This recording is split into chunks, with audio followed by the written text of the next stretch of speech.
Learn the most advanced recruiting techniques. Land the most desirable talent. Launch your company towards massive success. This is the Higher Power Radio Show with Rick Girard. All right. Well, I posed this question to a room of over 400 corporate executives, and the results shocked me. Now, when I ask the question, the results just kind of make me sad.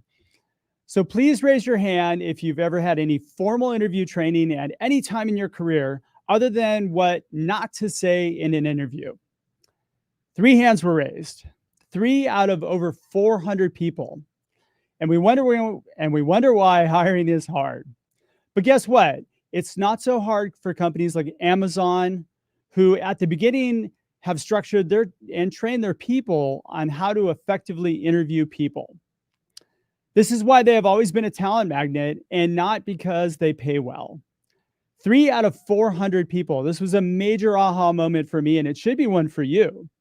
Imagine the impact on your company imagine the impact that your company will have on this planet when you and your people get really good at hiring. I'm Rick Girard, and welcome to the Higher Power Radio Show. We help executives win the strongest hires.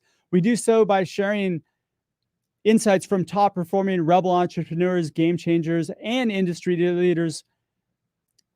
Due to a lot of requests over the past few months, I'm taking the liberty to detail a really requested topic, which is the importance of linking values to interviewing. And then we're going to actually talk about how to set up and execute a values-driven interview. So thanks for joining me today.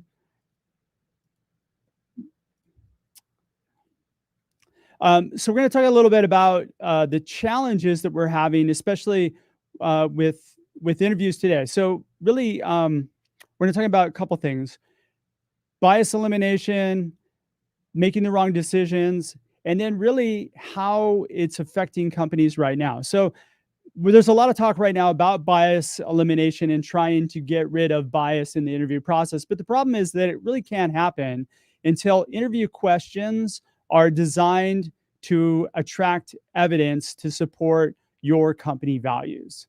Now, let me say that again. It really can't happen until you extrapolate the bias-ridden questions away from the interview process and tie those to your corporate values.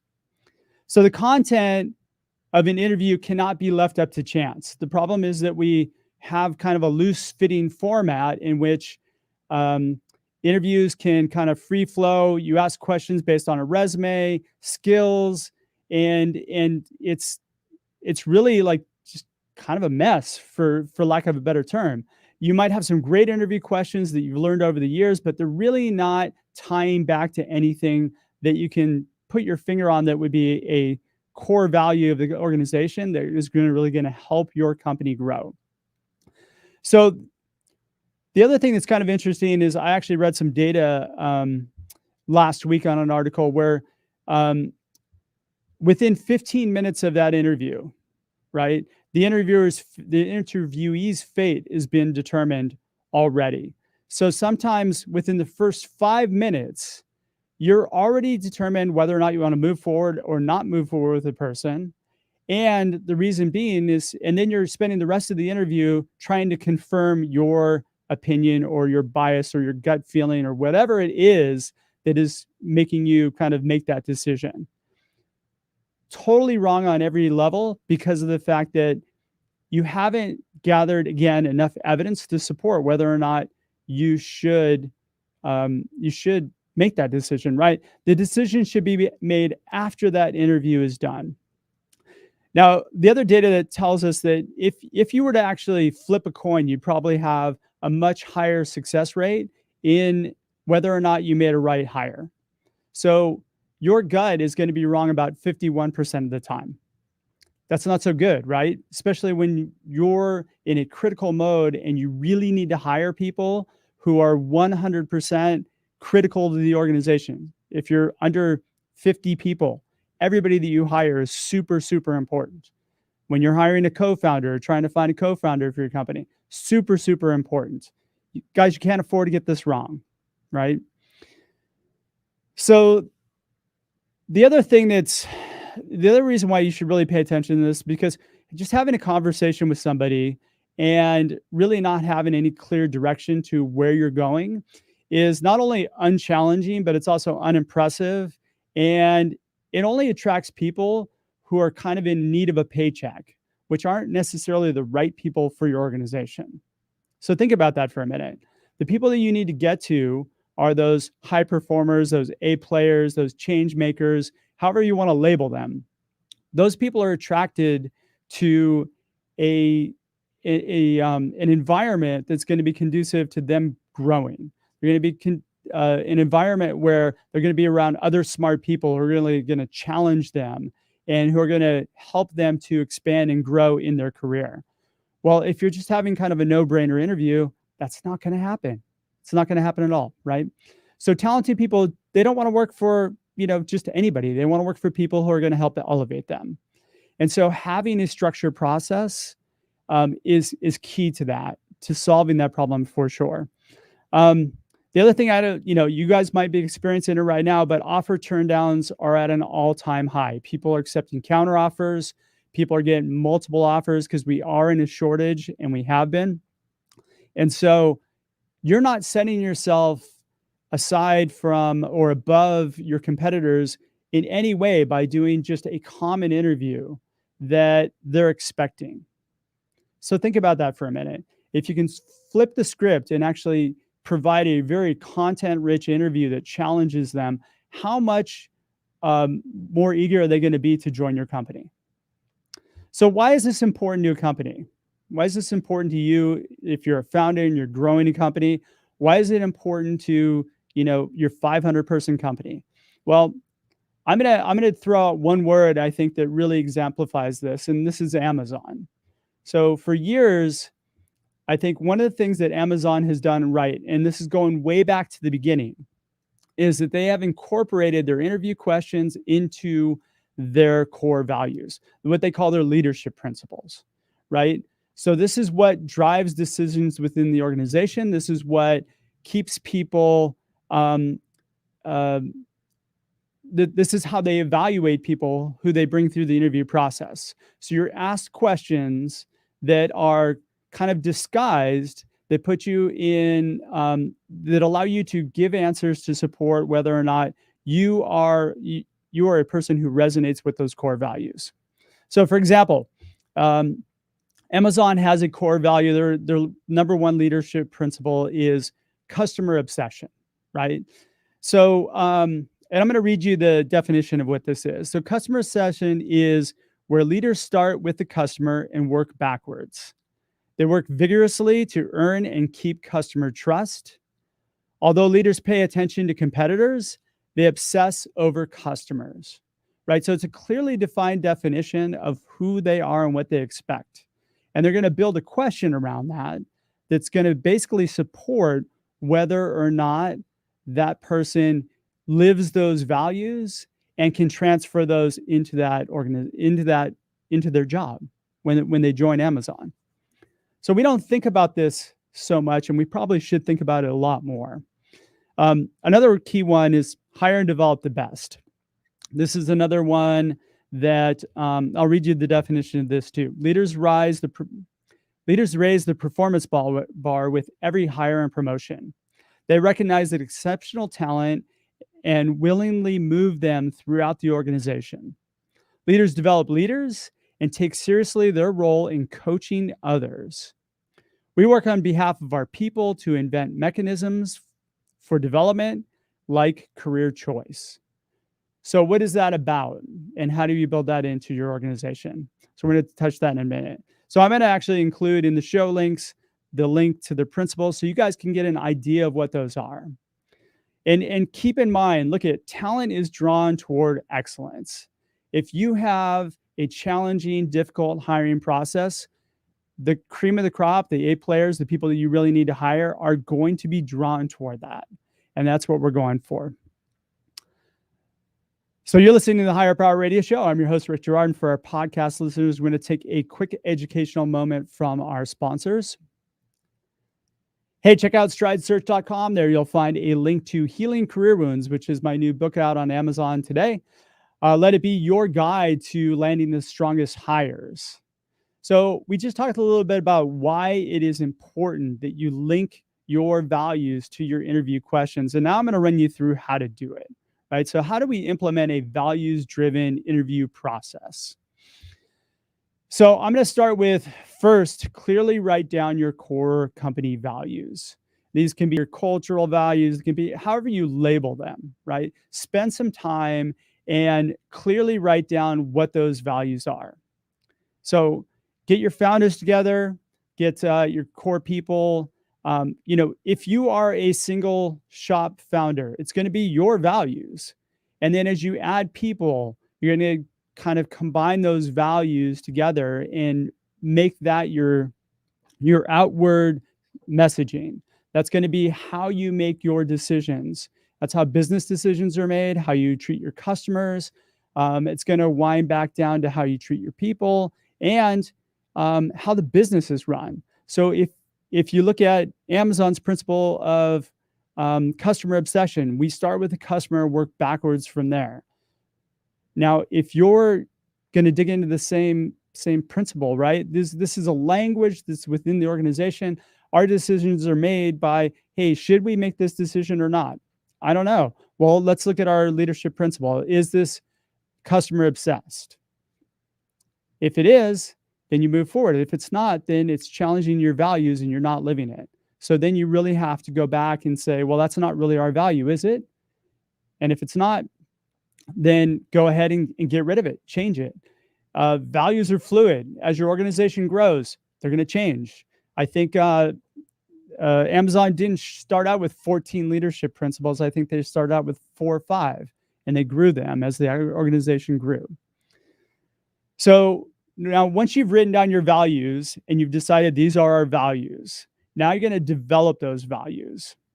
And what this means is you're going to develop a clear definition, like what I just read to you from the Amazon description. That's their clear definition of what it means for customer obsession. So you're going to clearly define what those values mean.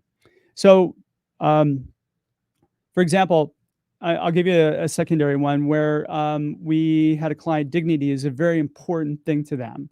So their definition of dignity is treating yourself and others with respect and courtesy. Now you're going to take that definition and you're going to break it down into what attributes really characterize the person that you're trying to hire for that role. The person who does well in your organization, the person who's going to thrive in your organization. What are those attributes? And then characterize each value, right? So what we do is we sit down with a matrix and we say, okay, here's dignity number 1. What attributes does somebody who works here, you or your employees, what do they bring to the table that confirms that they have dignity, right? Now, once we've got those down, then we're going to define the measurables. So how does this person live in the value on a daily basis? So again, I'll include a sample exercise, but you're going to take those attributes and you're going to really whittle those down into measurables. So what does it mean to empower others? So how does somebody show that they've empowered others? Well, you're gonna build this. Just keep in mind that you need some sort of idea of what that looks like, and then we're going to build that into the next piece, which is the interview question library. So let's talk about, we've got all of our attributes here and we've got them all defined. And now what we need to do is just kind of create a library of questions that really bring forth the evidence to support whether or not somebody has those values of those measurables. So for example, I'm going to go back to the dignity example. We're going to build the attributes that we would have for dignity.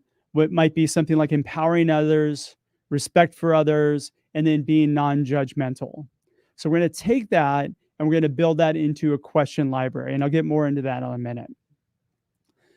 So, keep in mind the most effective, and actually this comes from Amazon. I learned this from my from an experience that I had in interviewing at Amazon years ago. Behavioral questions are probably the most effective way to gather evidence that support really anything, not situational. Situationals can be fudged. How would you do this? Well, I can make up a whole bunch of crap as to how I might approach it, but that's not really how I would do it. Walk me through an example of how you did that. Now it puts you in a situation where it's a real life experience and how somebody conquered that. So behavioral questions usually, again, they're going to give you evidence of how people show up to your organization. And they start with things like, tell me about a time, describe a time when, outline for me when this happened, give me an example of this, right? And you're going to create a scenario that essentially gives them the opportunity to put their thinking cap on and dig deep in how they solved a problem or how they handled a specific issue that is important to your organization. So the questions must be indirect and not obvious to the interviewee, right? So you don't want to say, tell me about a time you empowered others, right? You might want to disguise that in such a way where you're trying to gain evidence that that person really does empower others without giving them the answer. And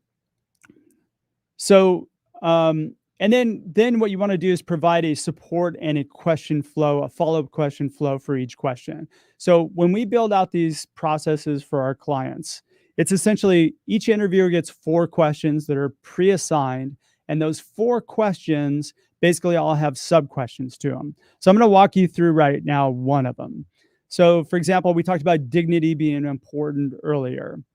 So one of the attributes for that is empowering others. So what we created was a question which was, tell me about a time you helped elevate the performance of one of your teammates. Now, I'm not giving them that it's empowering others. They don't know that. But what I want to do is I want to understand about a time when they actually took their time out of their day to make sure that they helped somebody who needed help. Now, the sub questions are really important. So we build these out as well. So it might look like something like, I'll ask them the question, they'll give me the answer, and then it's my job as the interviewer to dig deep and really understand the how and the why without actually asking why. So a follow-up question might be something like, well, how did you learn of the issue? And what were the events that led to this performance being important to you? How much time did you dedicate to the issue? And how do you feel it made more of a difference to that person? What makes this solving this problem, what made it important to you, right? So what I'm trying to do is really uncover why it was important for that person to do that, to empower the other people. And then what was the outcome? What was the result? How were you able to succeed? What were the pain points? What were the problem points in that whole process? Where'd you fail? Where didn't you fail? Right? So these are all really important sub questions. You can dig under the hood and you get so much rich data out of each one of these questions that you can understand exactly how a person thinks, how they problem solve, and how they treat other people, how they interact, right? So I've got a couple other samples you're going to dig into. Give me an example of a time you stood up for another person is a good example of, does this person show respect toward others? Describe a really uncomfortable work situation that needed to be addressed that was personal to the other person, kind of non-judgmental. So these are kind of samples that you can set up. But again, if you guys want to DM me or reach out to me with and get some help in setting up ones that are really relevant to your organization, happy to do so.